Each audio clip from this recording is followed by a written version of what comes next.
In the name of the Father, and of the Son, and of the Holy Spirit, God is one. Amen. Well, I can see that 1 or 2 people are beginning to turn up. See there's Joan there, and also Gary. Good morning, both of you. Hola, abuna y todos. Hola, Joan. God bless you. And also, Gary, you're there as well. It's a quite amazing day today for England. I've got a cough.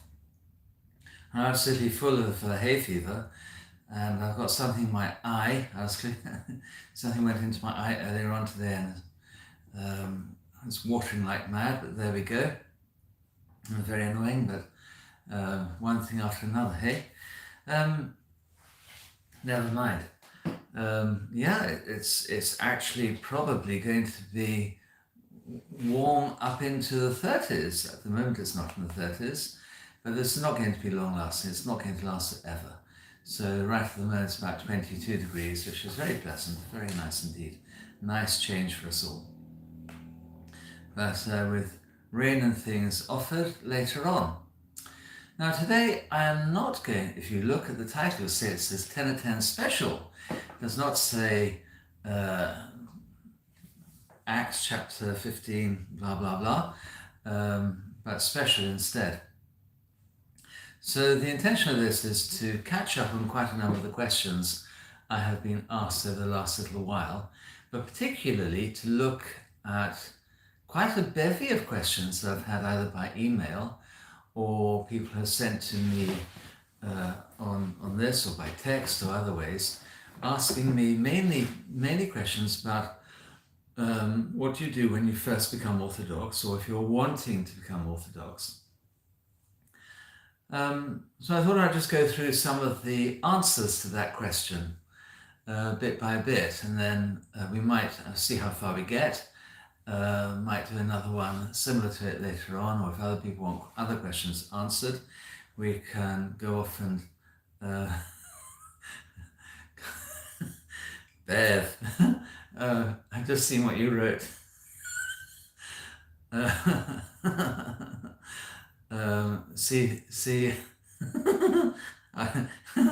has just said that it's too hot for her. She's had to take off her vest and long johns. Very good.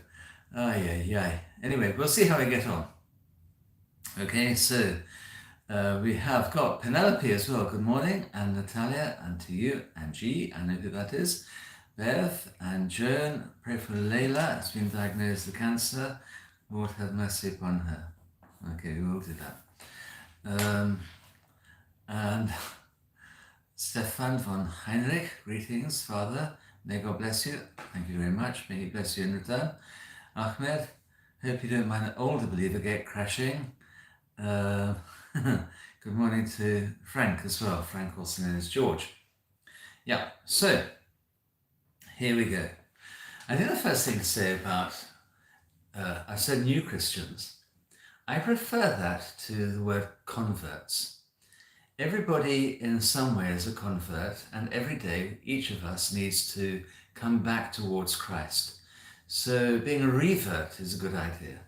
So you revert to Christ, you turn back to Christ day by day. So all of us, in a sense, are converting, reverting back to the Lord each day, sometimes many times in a day. We wander off and we then have to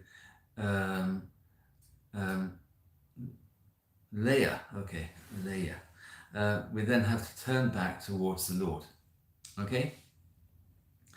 And so I think I allow people to say they're a convert for the first year of their Christian life. After that, they're simply to say that they are a Christian. And I'm not keen on this whole thing either of people claiming to be cradle Orthodox and claiming this as a badge of honor. All you did really was get born to a particular family, or for that matter, claiming as a badge of honor the fact that you converted later in life. The only badge of honor that we have is Christ Himself, and anything that draws attention to ourselves diminishes Christ and draws attention away from him. So to begin with, we need to think about the whole thing as being centered on Christ. If our faith, if our lives are not centered on Christ, then our lives, our faith is centered on something else. And quite often we find that with various people who are Orthodox, and that's exactly what happens. You know, they become Antiochian Orthodox Christians in that sort of order. So first of all, they're Antiochian, secondly, they're Orthodox, and thirdly, they're Christian. That comes directly from my own patriarch, incidentally. He said we need to be focused on being Christian, Orthodox, Antiochian. That is something well down the line, but Christian takes up 99% of our thoughts.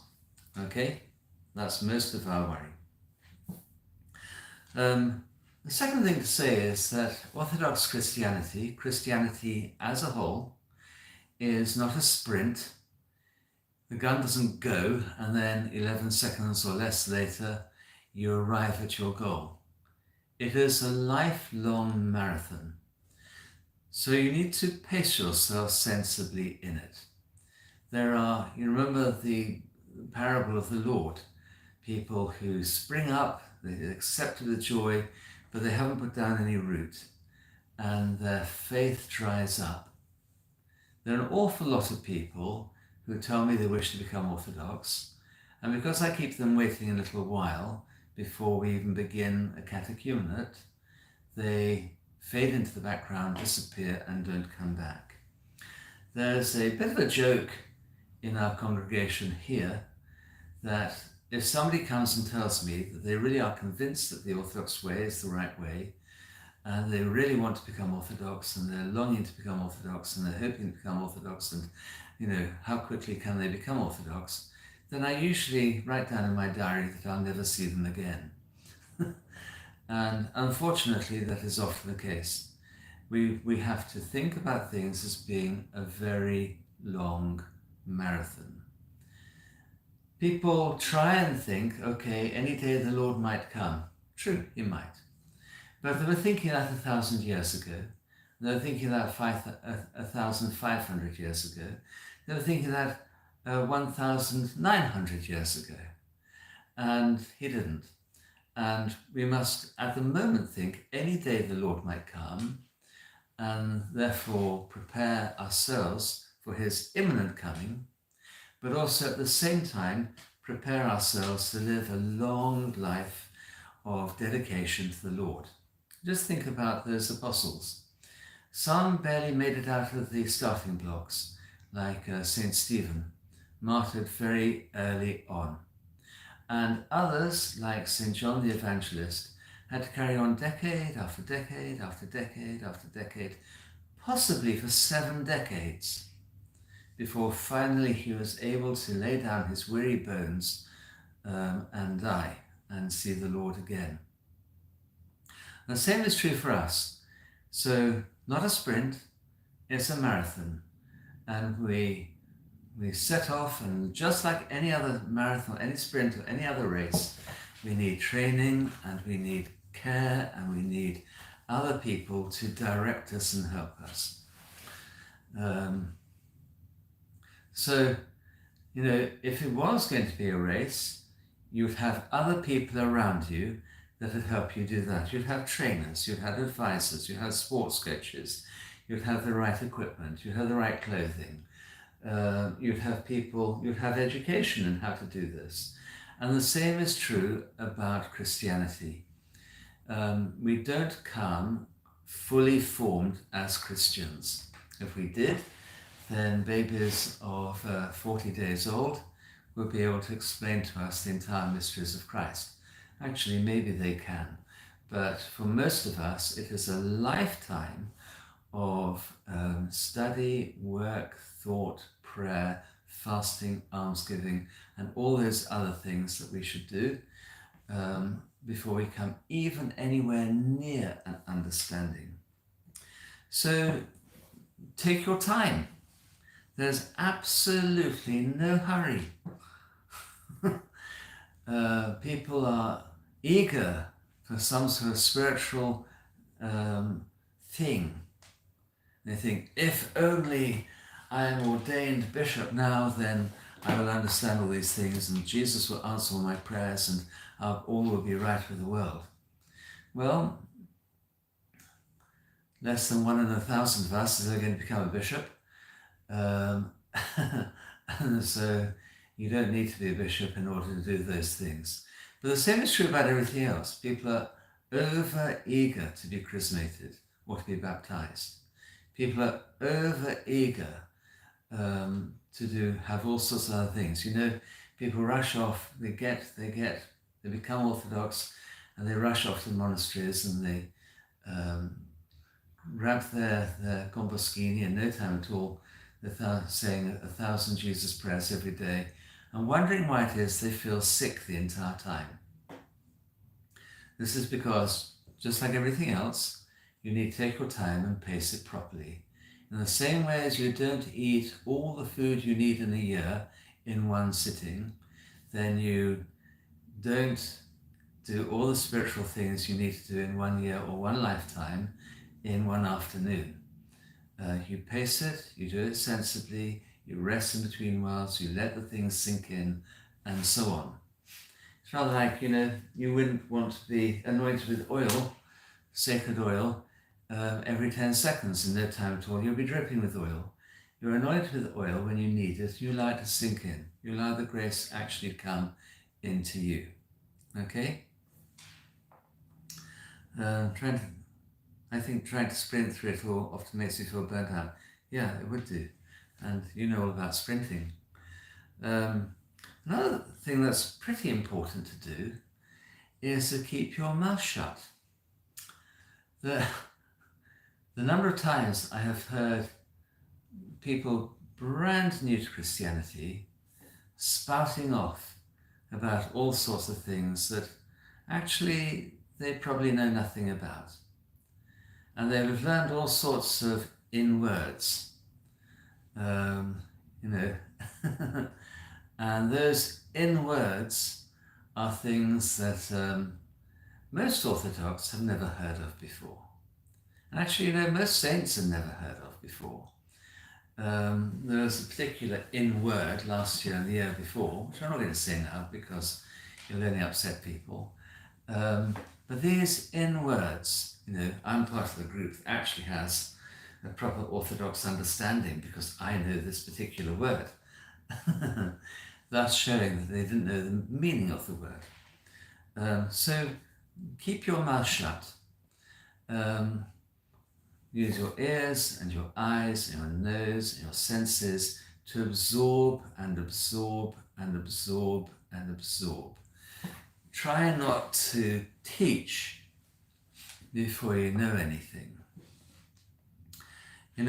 I've heard people who are literally brand new to Christianity trying to tell other people who've been going a long time exactly how to live the Christian life. I admire their confidence, I admire the fact that they're keen and enthusiastic and so on. All that is good. But let us say that you went to a school and there were, let's say you went to a university, even a university that was training teachers like the one down the road here. And they got a whole series of 5-year-olds to come and teach those teachers. Then I think that the people sitting waiting to be taught would feel shortchanged and everybody else would find it ridiculous. And that is the way it often is with people who are new converts. Actually, they're making fools of themselves by trying to teach before they know even the most basic things. And it might be worthwhile just mentioning en route that, like everything else, the more you know about Christianity, the more you realize that you are a beginner and you know nothing. Okay? You know nothing. You are an absolute beginner. The more you know, the more you realize you know absolutely nothing. And therefore, even the most experienced of spiritual fathers and mothers are very, very hesitant about giving advice, spiritual advice at all. whatever that spiritual advice is, and no matter how obvious it might seem to somebody else what should be done, the giving of spiritual advice is something that really experienced spiritual fathers and mothers are very, very hesitant to give. So that's a little bit of a background there. I think being positive about things too. Now, many people have come from some other religious or well, all of us come from either religious or atheist or agnostic background. And you have to remember that it's that background that brought you to where you are now. And it's worthwhile looking into your background, say the Roman Catholics or Methodists or Anglicans or as a Muslim or Hindu, Sikh or as an atheist, and saying there are things there that were very positive and actually helped me to come towards Christ. It is often rare, it is rare for somebody to need to completely reject their entire background. And often there are things within that background of yours that you can retread in a Christian way, an Orthodox Christian manner, and then bring into the Orthodox Church as yourself. Which reminds me to say, it's not written this down, but reminds me to say that although there are great Christian role models, we are not making sausages out of individuals. So we don't take everybody and put them through a mincer and put them into a sausage skin so that everybody turns out looking the same. If you ever go to a Christian community and you realize that everybody is exactly the same, in fact they remind you terribly of their priest, then it might be an idea to withdraw a bit from it. Because the reality of Christ is this, that the Lord made each of us very individual. And as we become more Christian, we become more individual.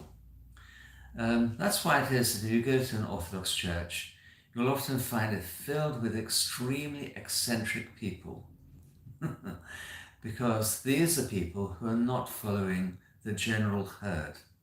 They might be dressed in the fashion of the day or whatever like that, but they are people who are concentrating on Christ, and the Lord himself is remaking them, refashioning them, and like a potter with clay, making them into the very person that he intended them to be all along.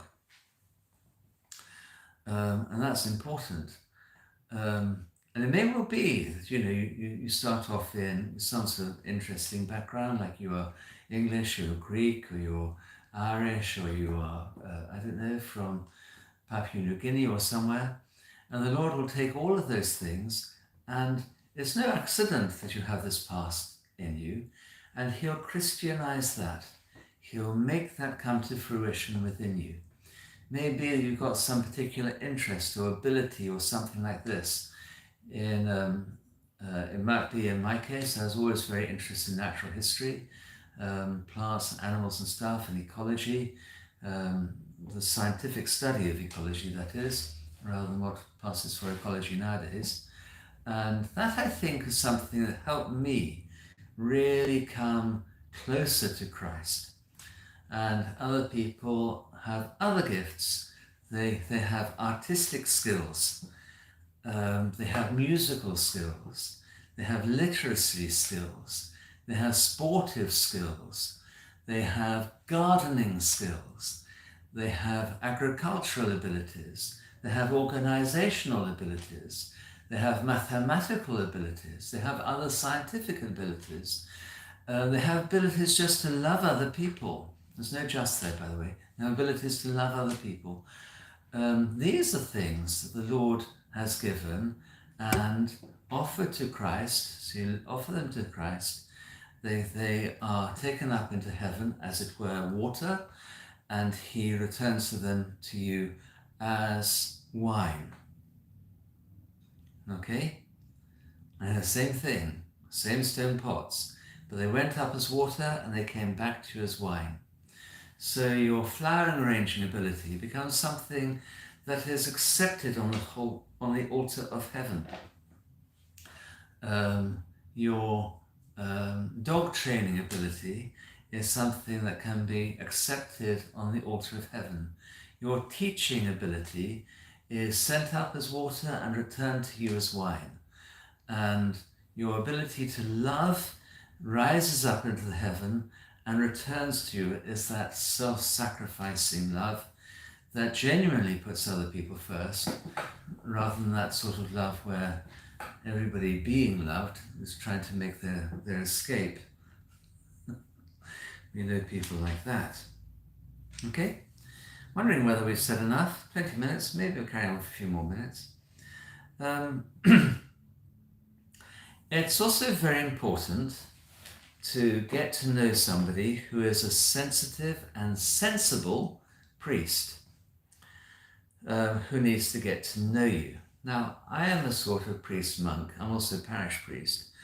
Generally speaking, I think for most people, it is not a particularly good idea to, well, let's put it another way. People tend to think that monks and nuns are infallible. They're not. Neither are priests. Nobody is infallible, despite what the Roman Catholics think. Nobody at all is infallible. If you read any of the lives of the saints, you'll say that a good deal of what they said didn't come to pass, and a good deal of what they thought was incorrect. Even people like Saint Elias, the prophet Elias, was wrong over certain things, like he thought he was the only person left in all Israel, and 2 pages later you discover another 12,000 of them. Others, like some of the great saints, St. John Maximovich, people like him, great man, wonderful person. But you read his life, you see that he was mistaken about a number of things. That doesn't mean he's not a saint. And sometimes you can see he's frustrated and cross. That does not mean he's not a saint. It just means on that day he was wrong. Frustrated or cross. He had been given bad peaches or something and was now feeling sick. Those things are incidental. God makes somebody a saint who can be wrong. Imagine if somebody's right the entire time. How insufferable they'd be. Anyway, and also if they're right all the time, then they don't need God. And the great thing about a saint is somebody who really knows how much they need God. Yes, Joan, your cake skills have risen into heaven and been returned to you, and now your ability to make cakes bring joy to people who are having baptisms. They bring joy to people who are getting married. They bring joy to people who are having birthdays. They bring joy to people who are having a celebration. They are a sign and a symbol of the unity of the people at that particular party, at that celebration. They bring, I've seen some quite austere clergy light up because somebody has brought them a cake to celebrate the 10th year of them being a monk. You think, that's wonderful. And the person who made the cake and the love and prayer and everything else that went into that has a great effect on people. And everybody's sort of sharing this cake. They don't need cake. We don't need a lot of stuff in this life. But actually what it does is that it brings joy and hope and love and unity and community into a gathering. Okay, so yes, your cake skills came from heaven. Offer them up. Your cake skills will be turned into wine cake skills. They already are. They're magnificent. Okay, as I have had the pleasure of trying. Okay, so find yourself a sensible and sensitive priest who will get to know you. I just seen that Michelle has said about cookie cutter Christians. Somebody's not going to take out a cookie cutter, but somebody who can apply Christianity to you. We had a rule when I was growing up that everybody ate the same food. It was an absolutely table d'hôte menu at home. It was not a la carte. Okay? It was not a la carte. So you didn't turn up at the table and pick and choose what you're going to eat and say, well, I don't want that, I'd like to have something different. That's what it was on the table. However, I have to say that this rule is applied differently to each member of the family. And the rest of my family all think that I'm spoiled. Probably accurately, because there are certain things that I would not eat. For example, I would not eat liver, kidneys. I'm not all that keen on red meats. At that time, when I was a child, I could not stand the thought of eating apple pie, cooked apple in any sort. So quite often there's some separate thing that I had instead. So instead of having apple pie and custard, both of which I found absolutely revolting, and I'd never been able to eat, even as a tiny baby, so not a fad. I would annoy the rest of the family by having some chocolate. I'm embarrassed to hang on my head in sorrow.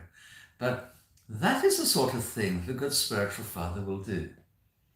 So, having heard confession, having looked at the person, knowing the person who is making your confession or talking to you, then the spiritual father tries to point you towards Christ and finds the right food and medicine, whatever it might be, to help you on the next stage of your journey. But that spiritual father is not going to take slices of apple pie, or should not, and shove them down your throat, but will find some chocolate or something or other that will enable you to take that step forward. Now, that's quite important. It means that two people might be having the same issue, but this one is heading towards Christ and this one is heading away from Christ. And those two people will get very different advice from your spiritual father or from some priest who's really connected with you and with God. It might well be that both of them are heading in the same direction, but at different speeds, or this one needs to go this way and this one needs to go that way. And the spiritual father will find the way forward for you, or will attempt to find the way forward for you, because the spiritual father is not infallible. There's very, very few people, and if you're thinking that you want to disagree with me, then there are plenty of saints from our own century and from the one before and the one before that. So if you read, for example, the spiritual, what's it called? The Arena by St. Ignatius, Brian Krylov, I can't pronounce it, my tongue gets tied. Then you'll find there, he says, that nowadays spiritual children should listen to what their spiritual father says and then make up their own mind, because of the lack of spiritual maturity in all of our clergy, he says back then. So we're talking about 19th century Russia, that great, in most people's mistaken mind, golden age of Russian Christianity. Okay, so he's saying actually they're crummy at doing this, so listen carefully, then make up your own mind. Okay, we're not slaves to some master, and that includes if you are a monk or a nun in a monastery. The higumenos, higumena, what they're there to do is find your way forward, your way within the monastery. And whilst you might all be wearing the same thing, you walk at different paces and you might come to Christ by a different route, even within the same monastery. Let alone between monasteries. There are lots of different ways. Let alone in the same parish. Let alone different parishes. They come in different ways. Okay? So I think that might be enough for today. If anybody found that useful, I will carry on another time. I've got heaps to say. I've done the top few there. There's all this that I could say. But I think, you'll be saying, oh, for heaven's sake, why does he keep on blathering on? If you found that useful, let me know, and I'll do another couple. Maybe, mumkin, bukra. What do you think, Joan? Let's see if anybody is saying anything that I want to comment on or need to comment on. Just talking to each other, I might leave you to say it. So, Richie sprints, that's Ryan. I think trying to sprint through it all makes you feel burnt out. Yeah, you shouldn't do that. And he is a sprinter. He knows what he's talking about. What do we do about spiritual dryness, Abuna, when it happens? It can be dragging and very tiring. Right. This is something worth talking about.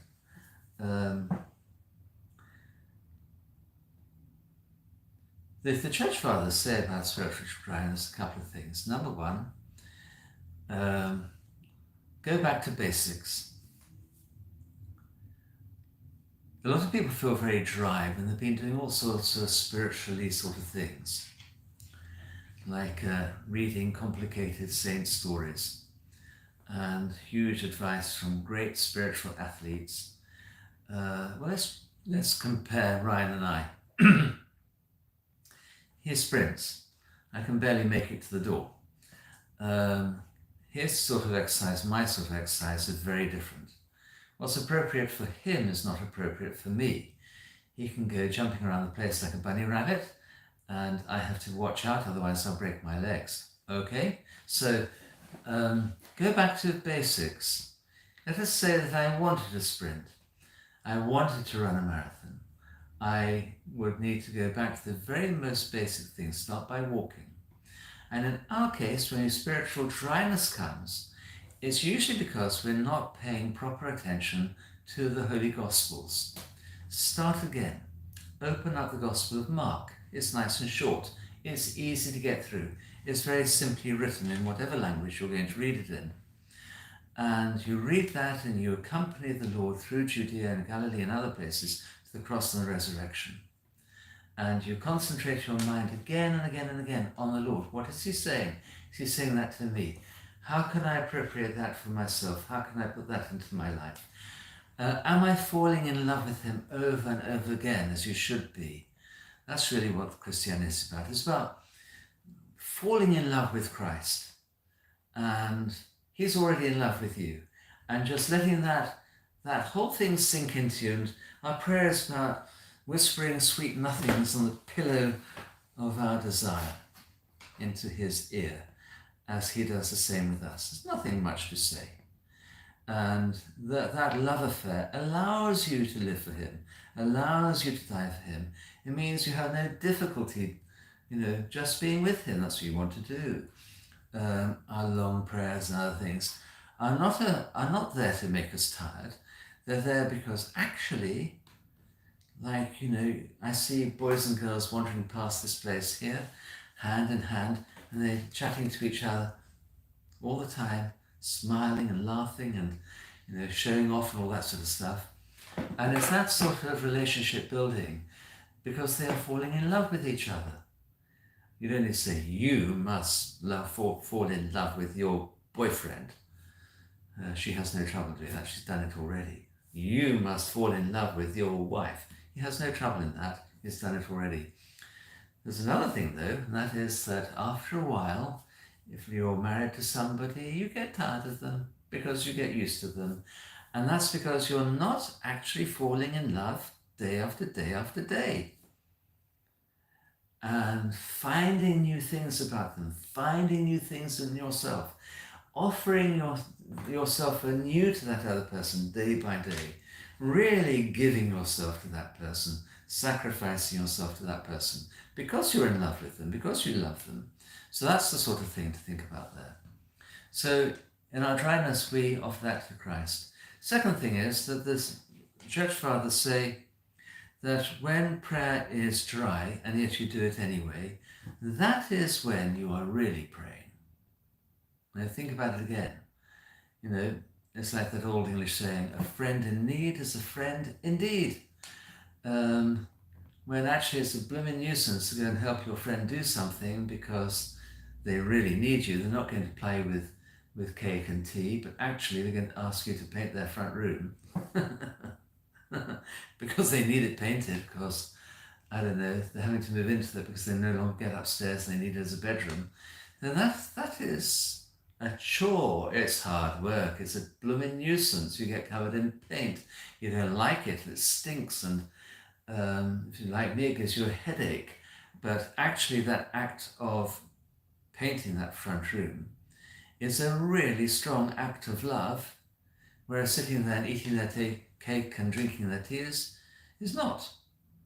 That's their love. Okay? Dragging is very tiring. Tell me about it.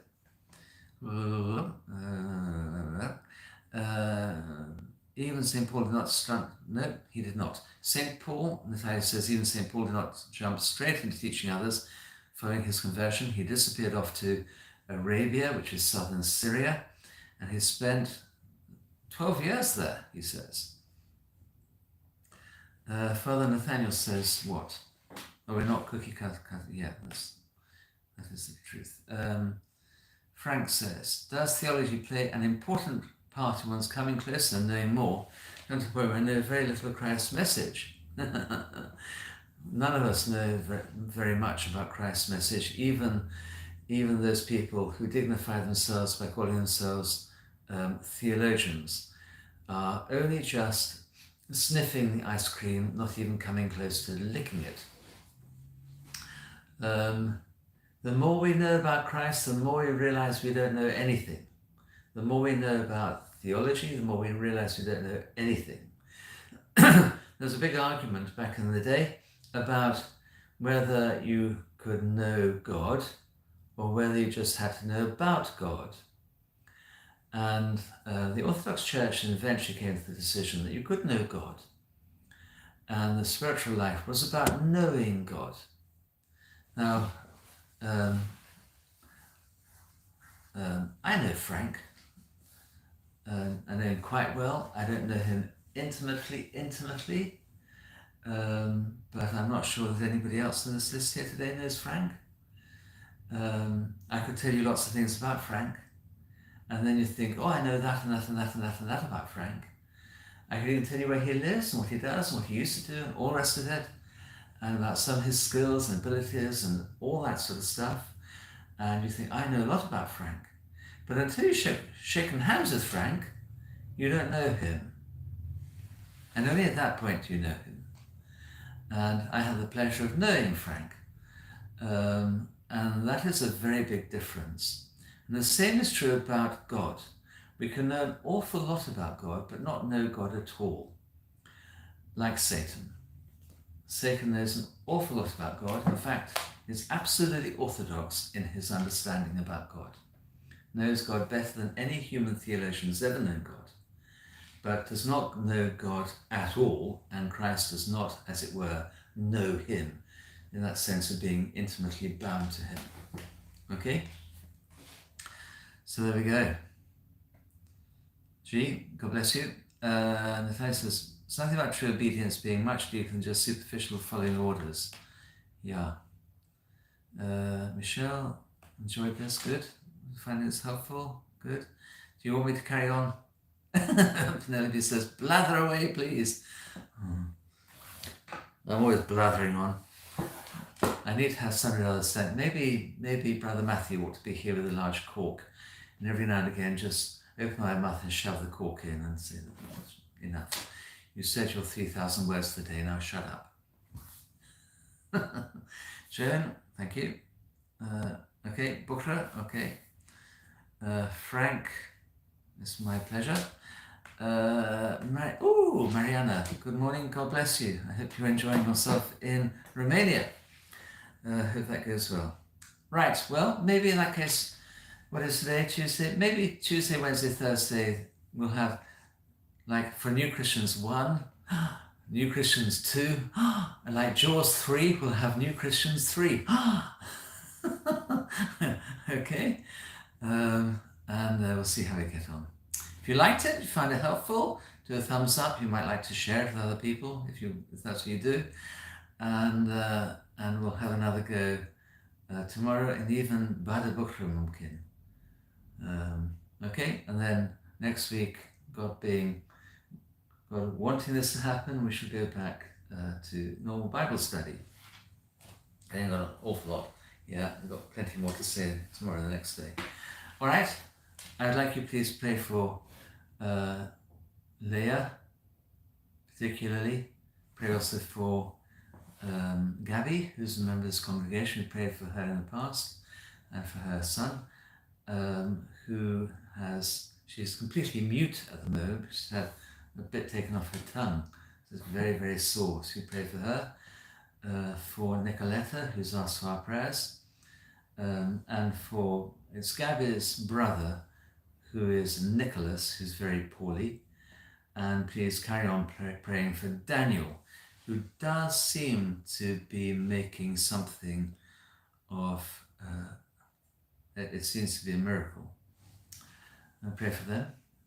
We pray also, please, for Anamiki, who is ill with cancer. If you carry on praying for Aaron's son Joseph, and for Christina's daughter Elizabeth, and for Judy, I think that'll be enough for today. I pray also for poor Helena. She's very much in my thoughts every day. So those amongst the living, and Helena's son Andrea, and her husband Constantine, who have died in a fishing accident. And we continue to pray for the 40 days for Sam as well. Okay, God bless you and keep you in your prayers. Trying to remember how to switch this off. There we go.